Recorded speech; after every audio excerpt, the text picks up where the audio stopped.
Episode 63. Alasan Simon lahir. Devan menatap mata Sherin dengan tatapan yang tidak tenang. Tatapannya yang sangat dalam ini penuh dengan kasih sayang.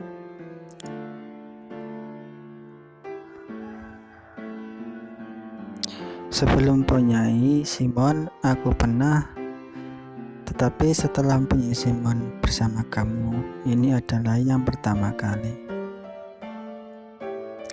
Sherin menoleh mengangkat kepalanya. Itu lalu kamu pernah bilang kamu ini adalah pertama kali. Kamu pembohong. Pria ini memegang hidung Sherin. Ekspresi wajahnya tidak berubah sama sekali. Pertama kali. Benar, pertama kali dalam 5 tahun ini. Sherin membuka bola matanya, mengambil bantal yang ada di sampingnya dan melemparkan ke arah Devan.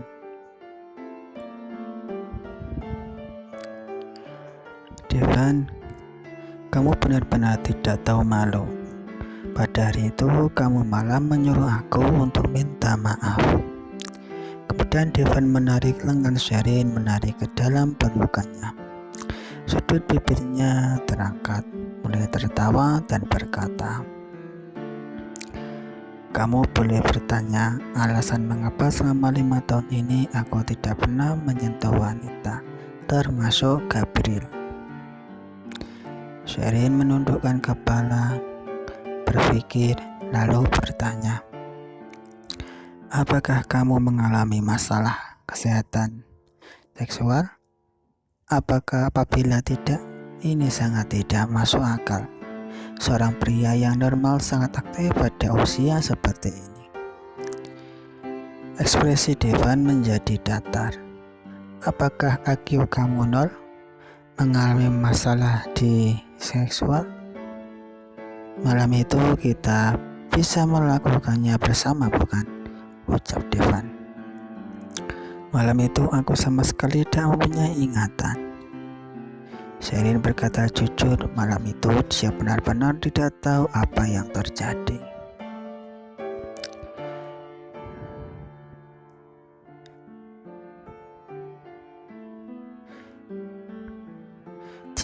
Mungkin dia tidak akan mengetahui apa yang telah terjadi malam itu. Tapi Devan malah menyipitkan matanya. Dengan jarinya yang panjang, dia mengelus pipi Sherin. "Apa artinya? Aku harus membuktikannya lagi." Buktikan." Kali ini Sherin langsung bereaksi. Tiba-tiba dia menarik selimut menutup badan dan menggelengkan kepalanya. "Jangan mengganti topik pembicaraan. Kamu menjelaskan. Kamu kenapa?" Pria ini menyeringai terdiam lama. Kemudian berkata, "Karena Simon ada, karena pada saat itu aku dikasih obat bius dan aku diambil untuk melakukan inseminasi dengan seorang wanita dan berubah. Jadi saat melakukan hal ini, pikiran aku selalu penuh dengan Simon. Aku tidak melakukannya." Sherin terdiam. Kemudian dia tertawa terbahak-bahak. "Pikiran penuh dengan Simon. Haha."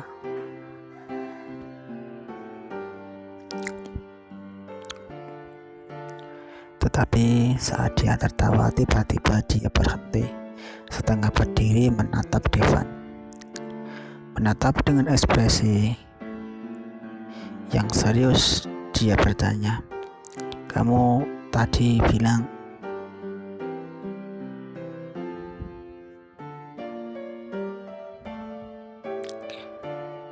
mengambil kamu untuk melakukan inseminasi dengan seorang wanita. Setelah melakukan inseminasi berubah?" Sherin merasa suaranya sedikit bergetar.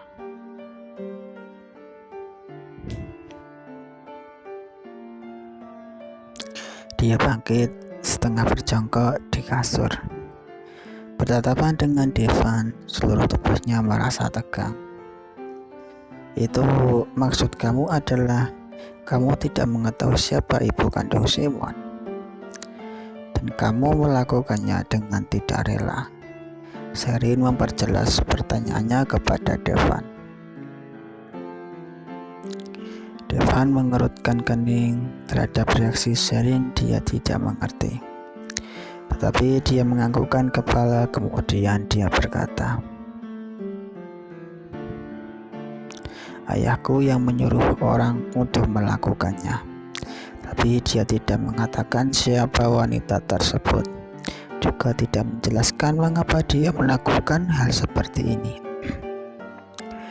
Sherin tentu saja sangat terkejut, jatuh terduduk di atas kasur. Dalam kata lain, ayahnya Simon sedang mencari ibu kandungnya. Membahas tentang hal kepemilikan Simon, mengapa Sherin masih belum mengerti sebagai seorang ayah.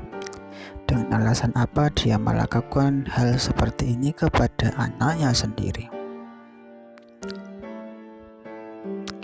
Apabila Devan benar-benar sehat ingin mempunyai anak, itu masalah waktu. Sedangkan pada saat itu Gabriel pasti juga berada di sana. Kenapa dia mengizinkan ayah Devan melakukan hal ini?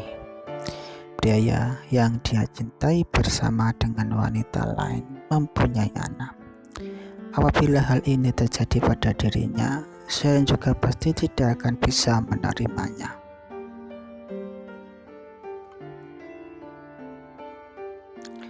Mengapa bisa melakukan hal ini?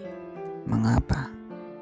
Apalagi wanita yang mengantar itu adalah Gabriel sendiri. Gabriel, ayah Devan, dan ibunya. Daerah kelahiran Sherin dengan daerah Cibut jaraknya sangatlah jauh.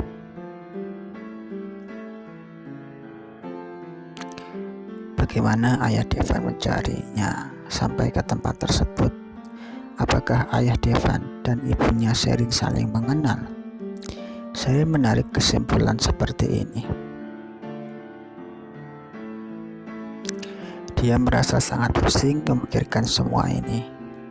Sebenarnya apa yang terjadi? Sherin memegang kepalanya. Pikirannya sangat kacau. Dia berencana suatu hari akan mencari kesempatan untuk bertanya langsung kepada Devan. Setelah bertanya, dia bisa kembali menjadi dirinya sendiri, bisa dekat dengan Simon. Hal ini Devan sendiri juga masih belum mengerti. Apabila begitu, untuk sementara masalah ini tidak bisa diselesaikan.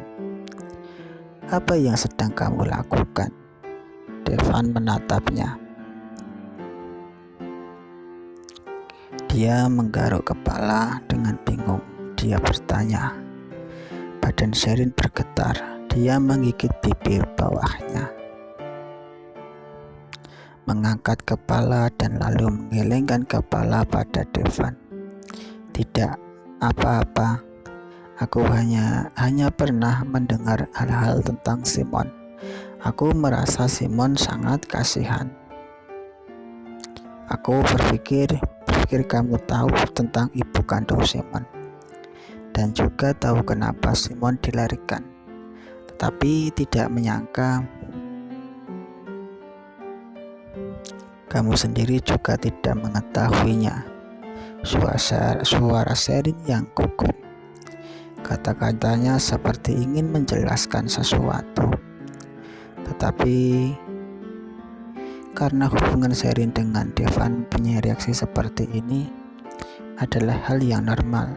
Devan menggelengkan kepala, kemudian berdiri. Jangan terlalu dipikirkan. Tunggu, Simon sudah besar. Aku akan menyuruh Simon bertanya langsung kepada kakeknya sendiri. Jadi kamu tidak pernah mencari tahu siapa ibu kandung Simon? Sherin berpikir, tetapi dia tidak berani membuka mulutnya. Devan kenal dengan banyak orang dan kemudian kaya raya dan memiliki kekuasaan. Apabila Sherin ingin mencari tahu sekarang, pasti sudah mempunyai kesimpulan. Tetapi sangat jelas beberapa tahun belakangan ini, hidupnya dengan ibunya sangat tenang, tidak ada yang mengganggu. Pernah mencari, berhenti sejenak, kemudian Devan menyambung lagi. Tetapi ayahku selalu menghambatnya, oleh karena itu aku tidak bisa menemukannya. Sebenarnya beberapa tahun ini dia memikirkan banyak kemungkinan, tetapi semua ini tidak mempunyai bukti. Di saat mempunyai Simon, ayah dan ibu Devan memutuskan tinggal di luar negeri. Alasan mereka adalah tugas untuk meneruskan keturunan sudah selesai. Jadi mereka bilang ingin menghabiskan masa tua. Tetapi dia merasa saat mereka pergi dan kehadiran Simon pasti ada hubungannya. Beberapa tahun ini dia menggunakan beberapa cara untuk mencari tahu. Sepertinya ayahnya sudah mempunyai rencana. Devan masih belum mengerti. Devan berdiri mengambil jas yang ada di atas kursi. Cepat bangun, kita sarapan ke bawah. Kemungkinan Devan membungkukkan badannya dan mencium kening Sherin lagi. Hari ini charger ponsel kamu sampai penuh. Jangan matikan. Sherin terbengong hingga dia mendengar suara pintu tertutup. Dia baru menghembuskan nafas. Jangan melakukan hal apapun. Hal ini jalani sesuai dengan arusnya. Saat Devan keluar, dia melihat Dylan berdiri di depan pintu, sedang berjalan mondar-mandir. Melihat Devan keluar dengan cepat, Dylan membuka foto yang ada di dalam ponsel, menunjukkan fotonya kepada Devan dengan ekspresi wajah yang serius. Devan menatapnya dan mengambil ponsel tersebut. Di dalam foto itu, Yuta bergandengan dengan seorang wanita.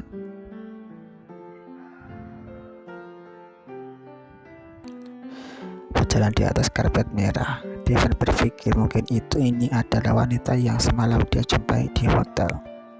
Sangat cantik, tetapi dia tidak tertarik, jadi dia mendongak dan menatap Dylan. Apa maksud kamu?